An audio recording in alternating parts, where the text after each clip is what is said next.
তা আমার ভালো লাগছে, আমি এই জন্য আই এনজয়েড ইট। যে নারী যে পোশাকে কমফোর্টেবল তাকে সেই পোশাকই পরা উচিত। আমার কাছে একটু ঢিলাঢালা পোশাক সবসময় ভালো লাগে। আমার এই লিবাস এটা আমার ব্যক্তিগত ব্যাপার, আমার ভালো লাগছে, এটা হচ্ছে সব থেকে বড় ব্যাপার। যখন রিকোয়েস্ট করে না এসে আমি কেমনে পারি, পরে দেখা যাবে আমার নামে আপনারা উল্টা কথা বলে দিচ্ছেন। কি দরকার পাঙ্গা নেওয়ার, দরকার নাই। নাজাত আসলে আমার কাছে মনে হয় যারা একটু মানে আমি যে কয়টা ঢুকতে দেখলাম, আমার কাছে মনে হয়েছে একটু ফ্যাশনেবল, একটু কমফোর্টেবল, একটু পার্টি ওয়্যার বোরখা যারা পরতে চান তারা একবার এসে অবশ্যই ঘুরে যেতে পারেন। ভালোই আছে, আমি কালেকশন ভালোই দেখেছি, বেশ ভালোই দেখেছি। আমাকে বোরখায় দেখা যাচ্ছে না, আমাকে হিজাবে দেখা যাচ্ছে। না আজকে বোরখায় প্রথম দেখা যায় নাই। বিষয়টা হচ্ছে যে সব জিনিসের একটা প্র্যাকটিস থাকে, তা আমার ভালো লাগছে, আমি এই জন্য আই এনজয়েড ইট। আমি বোরখার শোরুমে এসেছি এর মানে এই না যে আমি কিছুদিন আগে একটা ওয়েস্টার্ন শোরুমেও গিয়েছি, সেটা আমার ছোট বোনের ছিল। আজকে আমরা বোরখার একটা শোরুমে আছি, কিন্তু আসলে ব্যাপারটা হচ্ছে যে নারী যে পোশাকে কমফোর্টেবল তাকে সেই পোশাকই পরা উচিত। আমার কাছে ভালো লাগছে। আর যারা বোরখা পছন্দ করেন, যারা একটু কমফোর্টেবল, আমার কাছে একটু ঢিলাঢালা পোশাক সবসময় ভালো লাগে।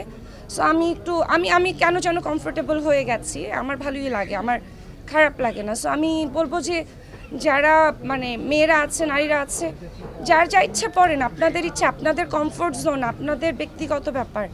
আমার এই লিবাস এটা আমার ব্যক্তিগত ব্যাপার। প্লিজ আমার ব্যক্তিগত ব্যাপার নিয়ে আপনারা কেউ আর এটা নিয়ে কোয়েশ্চেন করেন, আমি বিরক্ত।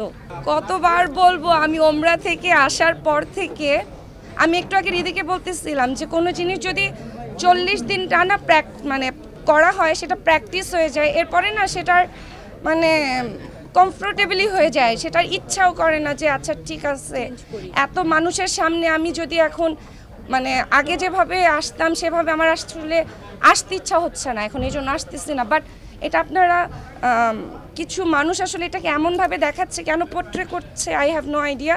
কিন্তু আমি আসলে আমার ভালো লাগছে, এটা হচ্ছে সব থেকে বড় ব্যাপার। আমি নাজাত নামটা শুনে ভেবেছিলাম হয়তো ভাইয়া আপুর বেবির নাম বা তাদের কারো নাম, পরে বললো না, এটা রমজান মাসে আসলে ওপেন করা হয়েছিল।